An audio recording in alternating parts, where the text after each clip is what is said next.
नवरात्रामध्ये बऱ्याच जणांना 9 दिवसाचा उपवास असतो आणि अशा वेळी आपल्या शरीराला एक प्रकारची ऊर्जा मिळावी याकरता आपण वेगवेगळे पदार्थ बनवतो. पण या ठिकाणी आपण फक्त 3 साहित्याचा वापर करू हे लाडू बनवलेले आहेत आणि अगदी कोणीही सहज बनवू शकेल असे हे लाडू आहेत. हा एक लाडू जर खाल्ला ना तर दिवसभरात तुम्हाला काही खाण्याची गरज भासत नाही. बरं, हे लाडू लहानांपासून सर्वांनाच आवडतील असे बनवलेले आहेत.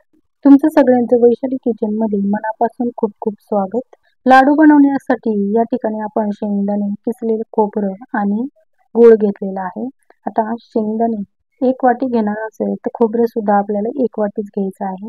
हे चांगलं बारीक किसून घ्यायचं. आता शेंगदाणे 1 वाटी असेल तर पाऊण वाटी आपल्याला गूळ लागतो. आता या ठिकाणी आपण खोबरं ॲड करणार आहोत त्यामुळे खोबऱ्याचं 2-3 चमचे जादा या ठिकाणी गूळ वापरायचा आहे. त्यासाठी मी 1 वाटी गच्च भरून आणि थोडासा वर गूळ घेतलेला आहे. सुरुवातीला हे जे शेंगदाणे आहेत ते आपल्याला मंद गॅसवर छान खरपूस असे भाजून घ्यायचे आहे. गॅसची फ्लेम अजिबात वाढवायची नाही. मंद गॅसवर हे शेंगदाणे भाजले ना की लाडू भरपूर दिवस टिकले जातात. गॅसची फ्लेम अजिबात न वाढवता हे शेंगदाणे आपल्याला मंद गॅसवर भाजून घ्यायचे आहे. म्हणजे ते छान आतपर्यंत भाजले जातात आणि त्याचं जर वरील साल जर पाहताल तर अगदी सहज निघलं जातं. तर अशाच पद्धतीचे शेंगदाणे आपल्याला भाजून घ्यायचे आहे. म्हणजे लाडू आपले कमीत कमी 10 ते 15 दिवस काय महिनाभर सुद्धा टिकतात. आता बऱ्याच वेळा आपण गूळ शेंगदाण्याचे लाडू बनवतो.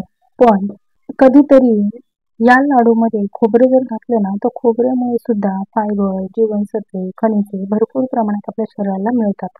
आणि या खोबऱ्यामुळे सुद्धा लाडूला एक प्रकारची छान चव सुद्धा येते.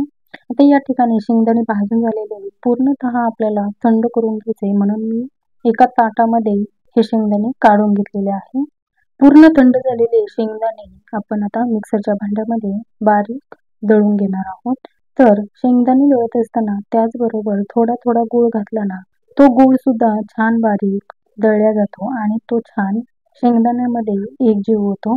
त्यामुळे एक 2-3 बॅचेसमध्ये गूळ आणि शेंगदाणे आपल्याला बारीक करून घ्यायचे आहे. आता या ठिकाणी तुम्ही खोबरं सुद्धा बारीक करू शकता. पण या ठिकाणी मी किसलेलंच खोबरं या लाडवामध्ये घालणार आहे. त्यामुळे हे खोबरं मी मिक्सरच्या भांड्यात बारीक करणार नाही. जर तुम्ही लाडवामध्ये हे खोबरं भाजून घालणार असाल तर पूर्णतः न भाजता फक्त हलकंसं गरम करून या लाडूमध्ये घाला. म्हणजे त्याची आहे तशी चव टिकून राहते. आता या ठिकाणी गूळ शेंगदाण्याचं मिश्रण आपलं तयार आहे. आता यामध्ये अर्धा टीस्पून इतकी वेलची पावडर घालायची आणि जे किसलेलं खोबरं होतं ते सुद्धा लगेच यामध्ये घालून घ्यायचं आहे.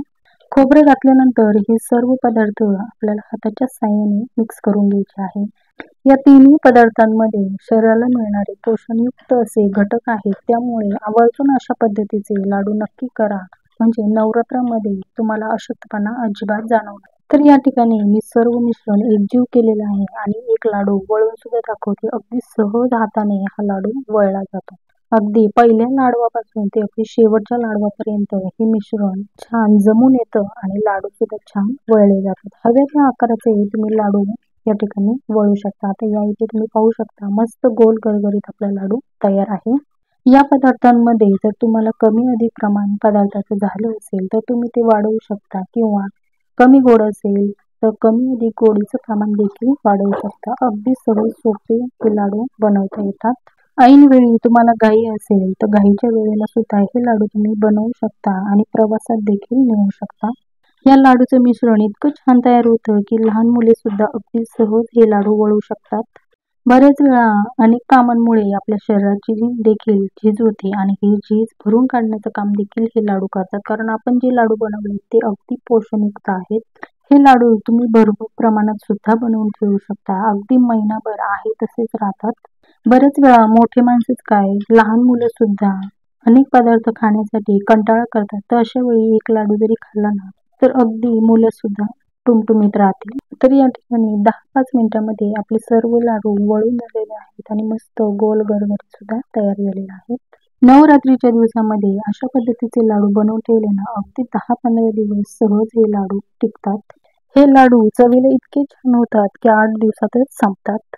हे लाडू बनवत असताना तुपाचा देखील आपण वापर केलेला नाही किंवा पाक सुद्धा बनवून हे लाडू बनवलेले नाहीत.